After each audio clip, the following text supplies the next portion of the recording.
Fried rice অনেকেই বাড়িতে বানিয়ে থাকেন, কিন্তু বিয়ে বাড়ির মতো বা রেস্টুরেন্টের মতো ঠিক হয় না। তবে এইভাবে বানালে ফ্রাইড রাইস একদম বিয়ে বাড়ির মতো বা রেস্টুরেন্টের মতো হবে। রেসিপিটি খুবই সহজ এবং খুব কম সময়ে এবং খুব কম উপকরণ দিয়েই বানিয়ে ফেলতে পারবেন। চলুন রেসিপিটি আমরা শুরু করি। একটি পাত্রে জল নিয়ে নিয়েছি, ওতে দিয়ে দিলাম 2 থেকে 3টি তেজপাতা, কয়েকটি এলাচ দিচ্ছি, লবঙ্গ ও দারচিনি, আর আমি এখানে স্বাদ মতো লবণ দিলাম। ঢাকা দিয়ে জলটিকে আমি ফুটতে দেব। জলটি এইভাবে ভালো করে ফুটে উঠলে পারে তারপরে আমি চাল দিয়ে দেব। আমি এখানে 30 মিনিটের মতো চালটি ভিজিয়ে রেখেছিলাম। চালটিকে ঢাকা দিয়ে 7 থেকে 8 মিনিট আমাদের ফুটিয়ে নিতে হবে। দেখুন এখানে আমার ভাতটি হয়ে এসেছে। এখানে আমি 80% মতো কুক করে নিয়েছি, না হলে ভাজতে গেলে তখন ভেঙে যাবে এবং ঝরঝরে হবে না।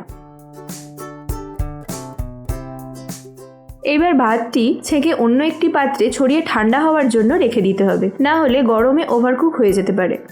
এবার একটি কড়াইতে নিয়ে নিতে হবে তেল। আমি এখানে রাইস অয়েল ইউজ করছি, আপনারা চাইলে রিফাইন তেলও ইউজ করতে পারেন। আমি এখানে 25 মিলির মতো তেল নিলাম। তেলটি গরম হলে ওতে দিয়ে দেব 3 থেকে 4টি কুচিয়ে রাখা রসুন। রসুনটি একটু হালকা করে তেলের সঙ্গে ভেজে নিতে হবে। সুন্দর একটু গন্ধ উঠে আসলে ওতে দিয়ে দেব একটি মিডিয়াম সাইজের কুচিয়ে রাখা পেঁয়াজ। পেঁয়াজটি হালকা করে ভেজে নিতে হবে। পেঁয়াজটি নরম হয়ে আসলে এবং হালকা ব্রাউন হয়ে আসলে তাতে আমি কেটে রাখা সবজিগুলো একে একে দিয়ে দেব। আমি এখানে দিয়ে দিচ্ছি কুচিয়ে রাখা গাজর। এইভাবে ছোট ছোট করে কিউব করে কেটে নিয়েছিলাম। আমি এখানে 2টি গাজর নিয়ে নিয়েছি। দিয়ে দিচ্ছি বিনস। আমি এখানে 150 গ্রামের মতো বিনস এইভাবে ছোট ছোট করে কেটে দিয়ে দিলাম। দিয়ে দিচ্ছি ক্যাপসিকাম, একটি মিডিয়াম সাইজের ক্যাপসিকাম এইভাবে ছোট ছোট করে কেটে দিয়ে দিচ্ছি। আপনারা যে কোনো কালারের নিতে পারেন। সবজিগুলি তেলের সঙ্গে ভালোভাবে মিশিয়ে নিতে হবে।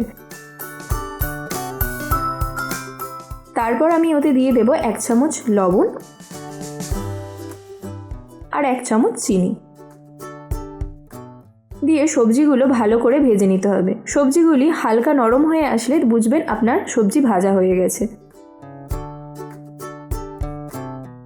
এবার সবজিগুলির ওপরে রাইসটি দিয়ে দিতে হবে।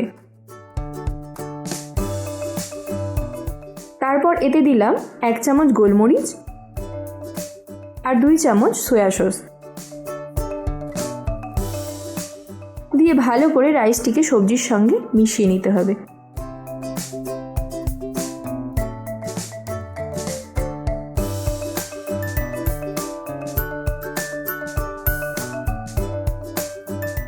দেখুন আমাদের ভেজ ফ্রাইড রাইস একদম রেডি সার্ভ করার জন্য।